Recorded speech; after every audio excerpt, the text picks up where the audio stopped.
going on, Krazy Vapoury? Just a little props to Imran Hussein, who asked me how to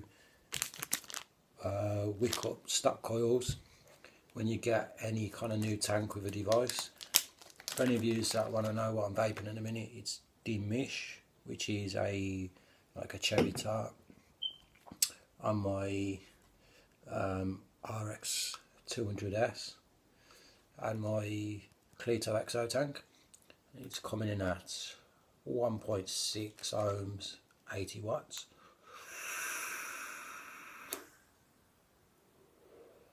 Right, let's go ahead and wick this tank. This process can be applied to any of the stack tanks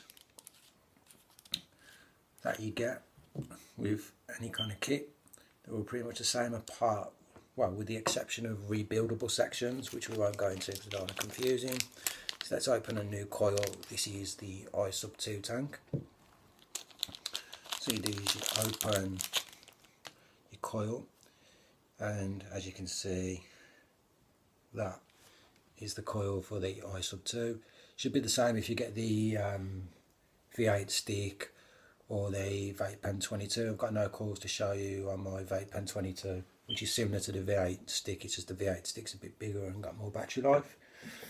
So if you look at your coils, you'll notice very quickly that there's little windows on the side. If you can see them, those little white windows, which is your cotton. Okay, what you need to do is we need to saturate those, and only those alone. So I'm going to use some Galaxy E-Juice grape. It doesn't really matter what e-liquid you're using, and all you want is little drips on the coil. I'll show you on my finger. We don't want to squeeze the life out of the bottle. You just want just about that much, really. Just, if you can see on my finger, just a little bit. You don't want big squirts or anything, otherwise you're going to flood your coil, and you just literally paint it onto the window. Just a nice little drop each side on the windows, like so. So you can see that, and you'll start to see that the cotton is being saturated. Just do that a couple of times and you'll see it soaking, and that coil is pretty much primed and ready to go.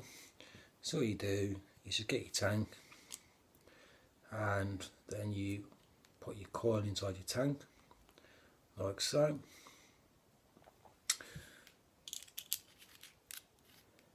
This is a different tank, so it all fit together a different way, but the same procedure nevertheless. Then all you want to do is follow your manufacturer's instructions when you're putting the coil and stuff in and filling it up, and then just fill your tank up with your e-liquid to its max line, and then put it back together like so. In this case, pop the drip tip back in as well.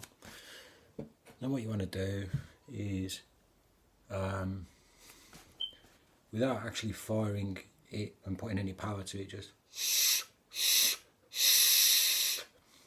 3 dry drags on it with no power going to it, because we don't want to fire the coil and dry burn the wick, and that should help soak it. And I don't know if you can see very well, you notice how it's starting to bubble up inside a little bit.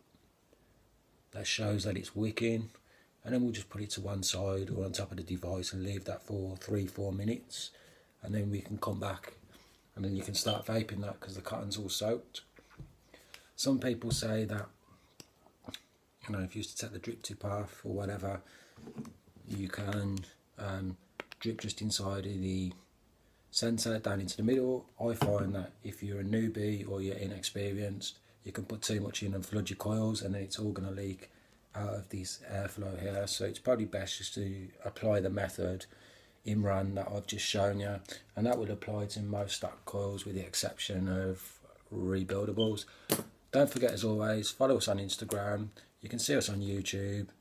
Like the video, share the video, and get social. If you've got any comments, suggestions, anything you think I missed, just put it in the comments down below.